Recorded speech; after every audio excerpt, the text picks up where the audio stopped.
big story today in football and emerging from Anfield. That Liverpool have turned down an approach for Trent Alexander-Arnold from Real Madrid. I'm not angry, I'm more just disappointed that as a local player, he doesn't think Liverpool's enough when it's winning. My advice to Trent Alexander and his team would be get that agreement done and then come out and be honest with Liverpool fans, because they'll respect you and love you more when you leave. When Real Madrid calls, the world listens. And now, so does Trent Alexander-Arnold.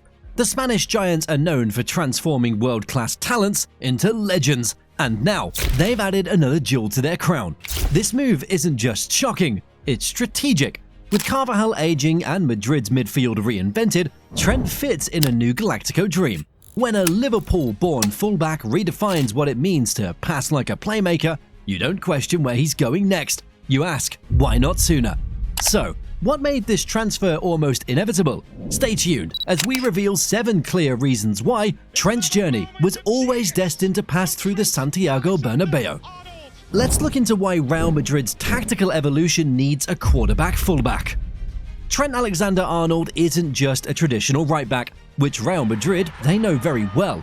Over the past seasons, his role at Liverpool has morphed into something far more nuanced, a hybrid between fullback and deep-lying playmaker, operating like a wide regista. This tactical evolution didn't go unnoticed in Madrid, where Carlo Ancelotti and the club's sporting directors are quietly preparing for life after Luka Modric and Toni Kroos. However, the sad part is that Don Carlo won't be there in the next season to work with Trent. But this fact can't distract us from the second truth, which is the pursuit of technical control in Real Madrid's midfield. For years, Kroos and Modric dominated the teams and tore open defenses with incisive vertical passing. Kroos is already gone, and Modric is close to leaving the club. So, they direly needed someone who could drop into deeper zones, control tempo, and progress play with pinpoint accuracy. Trent fits that profile perfectly. So, this isn't a speculation, it's a strategic alignment. Real Madrid's evolving setup is becoming more positional, with emphasis on ball retention, intelligent movement, and creative build-up from deeper areas. They have a dangerous front trio in the form of Bellingham, Rodrigo, Vinicius, and Mbappe. But we have seen that they all suffer when no ball-playing profile is present in the build-up.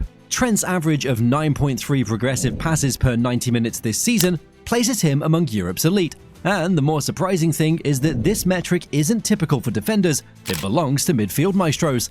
By deploying Trent in an inverted role or even as a third midfielder in possession, Madrid can unlock a new layer of tactical complexity. His diagonal switches, vertical threading, and calmness under pressure will bring a dimension that Real Madrid seriously lacks. He's not going to be a replacement for Modric, he's a reinvention of the concept. Madrid is not looking for a right-back, they need someone who redefines the position. We really do need to talk about Florentino Perez's Galáctico 3.0 vision. Florentino Perez isn't just building a team, he's curating an era. They've already signed Bellingham, Mbappe, and Endrick with a strong core of marquee players like Vinicius, Rodrigo, Carvajal, and Valverde. The Galáctico's 3.0 project is definitely underway. Now they're putting on the missing piece that will elevate this puzzle, a ball-playing, deep-lying defender who will start the attacks from the build-up. That's where Trent Alexander-Arnold fits in. Since the days of David Beckham, Real Madrid hasn't had an elite English player until Jude Bellingham, who could sell shirts and influence matches at the highest level.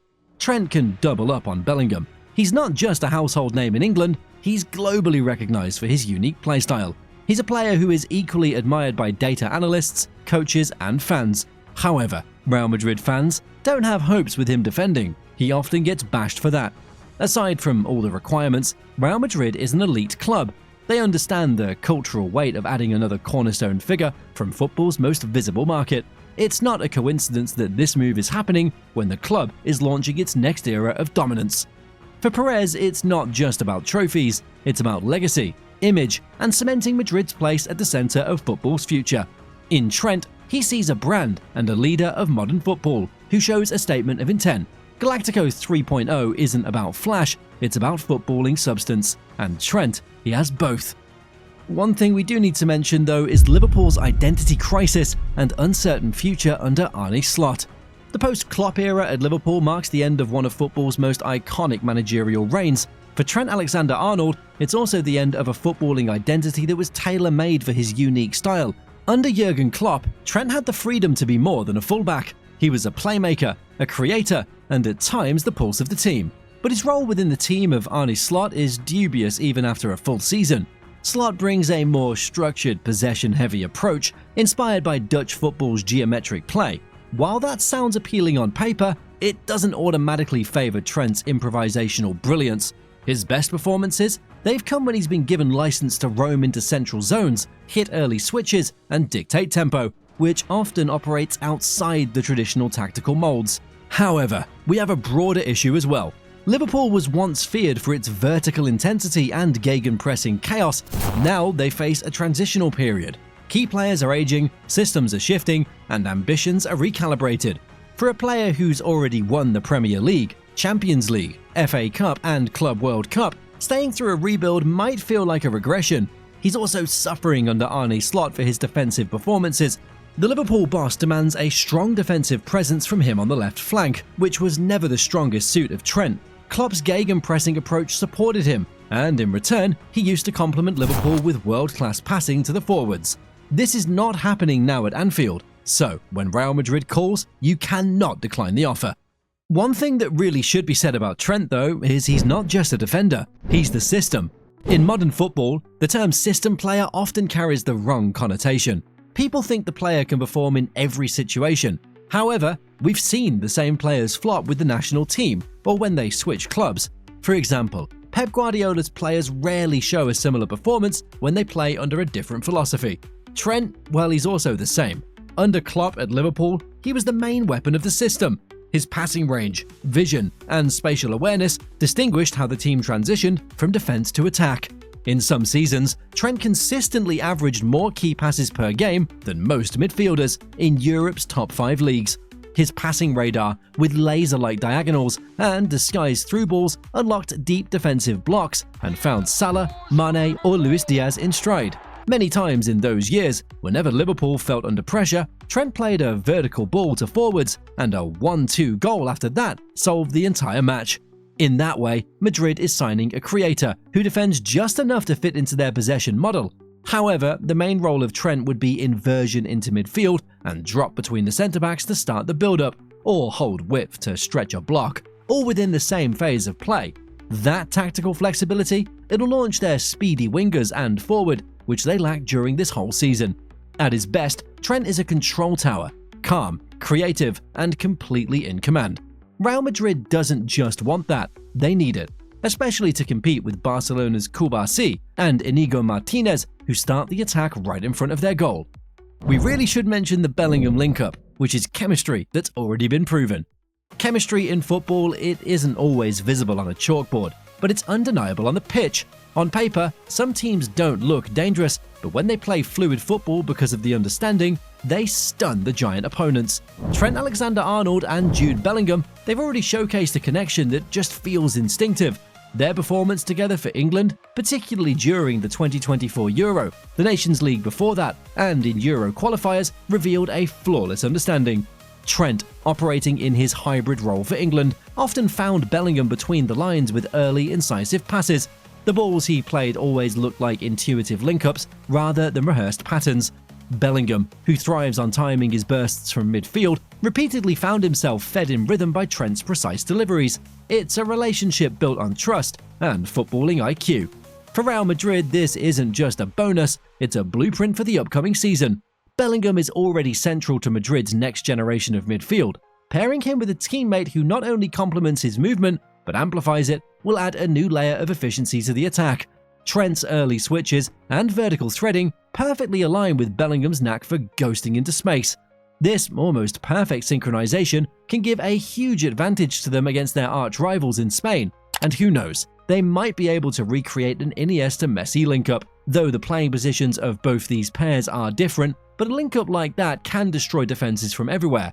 It's like Real Madrid is building a midfield with a pre-installed synergy. Few signings offer this level of ready-made chemistry at the elite level, which Trent and Jude are exhibiting. We should also mention about how La Liga is less physically demanding and how that's pretty perfect for his style. For years, critics in England have targeted Trent Alexander-Arnold's defensive vulnerabilities in high-intensity transition-heavy matches. The Premier League's chaotic pace, it often leaves fullbacks exposed, and Trent's risk-heavy style, it's occasionally invited scrutiny. But in La Liga, player freedom is always supported more than robotic intensity. Spain's top-flight football is less about end-to-end sprints and more about structure, space, and positional play. Fullbacks in La Liga are judged less for their recovery tackles and more for their contribution to possessional phases. This makes it an ideal environment for a player like Trent, whose game is built on vision, momentum, and tactical manipulation rather than raw physicality. Real Madrid understands this landscape. Their fullback, from Dani Carvajal to Marcelo, have historically thrived more for their technical quality and spatial intelligence than defensive solidity.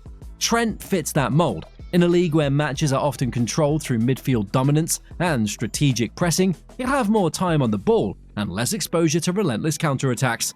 So, this isn't about escaping criticism, it's about maximizing strengths. Trent's weaknesses are exaggerated in England's physical ecosystem, but in Spain, his passing range, positional play, and set-piece delivery become match-winning assets. He'll spend more time dictating play and less time chasing shadows. La Liga offers a more forgiving, more expressive canvas. It's a kind of stage that turns a talented player into an artist, and that's exactly what Trent is when he's at his best. For Trent, though, this is the legacy play. Real Madrid is the ultimate career upgrade. Some clubs define moments, Real Madrid defines legacies. For Trent Alexander-Arnold, a player who's already conquered nearly everything with Liverpool, this move isn't just about competition, it can be about immortality in the game of football. By the age of 25, Trent's lifted the Champions League, Premier League, Club World Cup, and every domestic trophy available in England. In fact, he's the youngest player to win all domestic trophies in England. Now it feels no challenge in Liverpool to suffer from Slot's grind. Great players often need a second chapter to truly reach their peak. Real Madrid is offering him just that, with history as the backdrop. As we've already talked about, the management at Santiago Bernabeu doesn't sign players to fill gaps, they sign players to shape eras. From Di Stefano to Zidane, Cristiano Ronaldo to Luka Modric, the club transforms talent into icons. For a footballer as historically unique as Trent, a right-back who plays like a deep-lying playmaker, the opportunity to redefine position on the sport's most revered stage is too stellar to say no. We can say that this move isn't about money or convenience, it's about carving out a footballing legacy in marble. If Trent can bring his unique style to Madrid, win titles, and help lead a new dynasty alongside Bellingham and Mbappe, his name will enter different conversations. He will get an update from a great English talent to the most influential footballers of the modern era. Trent didn't just leave Liverpool, he left behind a legacy to chase something even bigger. In Madrid, he won't just be a player, he'll be a prototype, a symbol of football's next evolution. This wasn't a transfer for trophies, it was more to make history. So, if it works out well, it might redefine what a right-back can be.